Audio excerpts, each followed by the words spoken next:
ប្រិមិត្តនេះបងប្អូនឃើញខ្សែនេះទេបាទខ្សែនេះគឺជាខ្សែដែលបងប្រុសដែលជាអ្នកដឹកជញ្ជូនទំនិញកាពីតូចាប់បានចោលហើយចងបាទប្រិមិត្តនេះដូចបានឃើញហើយគ្នាបងឯងមានប្រមាណអ្នកដែលបានមកធ្វើសកម្មភាពលួចអីវ៉ាន់គេនេះពីណាបងពីណាម្នាក់ទៀតនឹងឈ្មោះអីមកជាបងមកជាឥឡូវបងកាពះនឹងសុំឲ្យខាងអីញ៉ាំម្ចាស់ទំនិញគេលើកលែងឲ្យបាយកែកាត់ប្រែមិនបាទខ្ញុំកែប្រែខ្ញុំឈប់ថប់រហូតបាទសិនតែមានសារក្រោយទៀតឈប់ឲ្យបងឥឡូវចាំបាយសន្យាជាមួយសមាជិកទៅបងណាកុំគេអត់បាច់ទេសមាជិកហ្នឹងឯងអត់បាច់ទេនៅពេលដែលគេចាប់តន់អញ្ចឹងយើងមានភ្ញាក់រលឹកដឹងខ្លួនឯងខុសនៅដឹងណា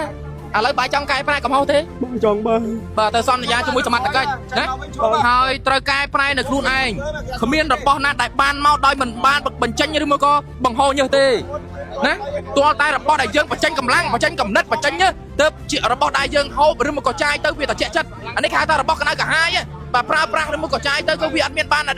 លទ្ធផលល្អទេលទ្ធផលគឺបែបហ្នឹងឃើញទេគឺបែបហ្នឹងប្រិមត្តបាទលោកចៅដៃរហ័សជើងយឺតត្រូវបានជាប់អន្ទាក់របស់ប្រជាពលរដ្ឋខណៈដែលគាត់បានធ្វើសកម្មភាពនៅក្នុងការលួចកេះទំនិញរបស់បងប្អូនដែលជាអ្នកដឹកជញ្ជូនរបស់ក្រុមហ៊ុនកាពីតូណាប៉ុន្តែលួចទៅមិនបានសម្រេចត្រូវបានប្រជាពលរដ្ឋប្រទះឃើញក៏ធ្វើការកាក់ចាប់បានម្នាក់រីឯម្នាក់ទៀតបានជិះម៉ូតូរត់គេចបាត់សមោសូនឈឹងហើយនៅពេលដែលចាប់បានភ្លាមឃើញថាបងប្អូនដែលជាអ្នកដឹកជញ្ជូនបានធ្វើការចងខ្សែបាទព្រោះគាត់ខឹងដែរហើយនៅមួយខ្លាចរត់នោះក៏ចងខ្សែទុកឲ្យសមត្ថកិច្ចបាទបងប្អូនឥឡូវឃើញថាកម្លាំងសមត្ថកិច្ចលោកបានមកដល់ហើយកំពុងតែធ្វើការវាយស្លាប់សេកដើម្បីនាំយកជនសង្ស័យដែលជាគេថាអ្នកលួចទំនិញរបស់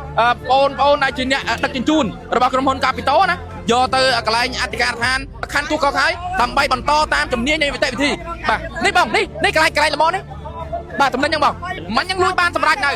លើកចុះពីលើកង់3ឯងហងលើដាក់លើម៉ូតូតែបានបងគាត់ស្រែកទៅតម្លាក់ចុះវិញហើយចុះម៉ូតូគាត់តាណាបាត់ហើយទី2នាក់មិញបងដឹងតាណាបាត់អញ្ចឹងជនសង្ស័យដែលមកធ្វើសកម្មភាពលួចហ្នឹងគឺមានគ្នា2នាក់បាទម្នាក់ទៀតបានរត់រួចហ្នឹងអូប្រិមិត្តឥឡូវនេះឃើញថាចងខ្សែអដេញណាអោសចឹងប្រហើយបាទប្រិមិត្តនេះបងប្រិមិត្តមកមើលនេះបាទឃើញថាចងខ្សែចឹងប្រហើយបាទរួមមកសមត្ថកិច្ចមកដល់គាត់ត្រូវធ្វើការចងខ្សែទៅចឹងបងប្អូនណាដើម្បីការពារខ្លាចអដេញជនសង្ស័យហ្នឹងធ្វើសកម្មភាពរត់បាទប្រិមិត្តឥឡូវនេះឃើញថាជនសង្ស័យម្នាក់ដែលគេសង្ស័យថាលួចនៅឯវាយអវ៉ាន់របស់បងប្រុសដែលជាអ្នកដឹកជញ្ជូនទំនិញរបស់ក្រុមហ៊ុនកាពីតូហើយត្រូវបានចាប់ចងនៅទីនេះដើម្បីរងចាំសមត្ថកិច្ចមកធ្វើការបន្តតាមជំនាញនិងនីតិវិធីបងប្អូនប្រិមិត្តបាទ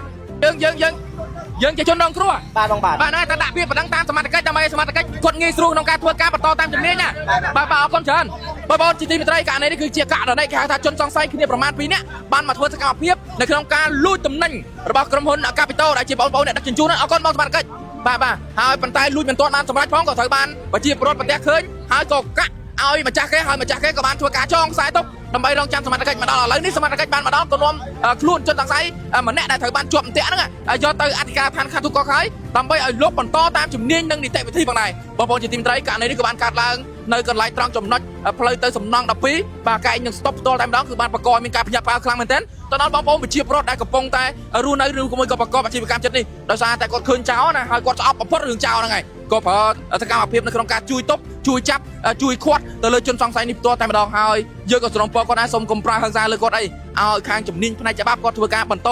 តាមជំនាញនិងនីតិវិធីនៃច្បាប់ទៅបងប្អូនជាទីមេត្រីជុំវិញព័ត៌មានខាងលើនេះសម្បត្តិមានសារៈមាត់ហាត់វិត្រង់មិនមានអ្វីច្រើនទេគ្រាន់តែចង់ជម្រាបជូនទៅដល់ពុកម៉ែបងប្អូនឲ្យបានដឹងនិងជ្រាបពីព័ត៌មានតែប៉ុណ្ណេះប្រសិនបើមានអ្វីបន្ថែមជុំវិញនឹងករណីណាមួយសម្បត្តិមានសារៈមាត់ហាត់វិត្រង់នឹងធ្វើការរាយការណ៍ក៏ដូចជាអាប់ដេតព័ត៌មានជម្រាបជូនទៅដល់ពុកម៉ែបងប្អូនឲ្យបានដឹងនិងជ្រាបជាបន្តទៀតសម្បត្តិមានសារៈមាត់ហាត់វិត្រង់ក៏សូមអរគុណនិងសូមគោរពលា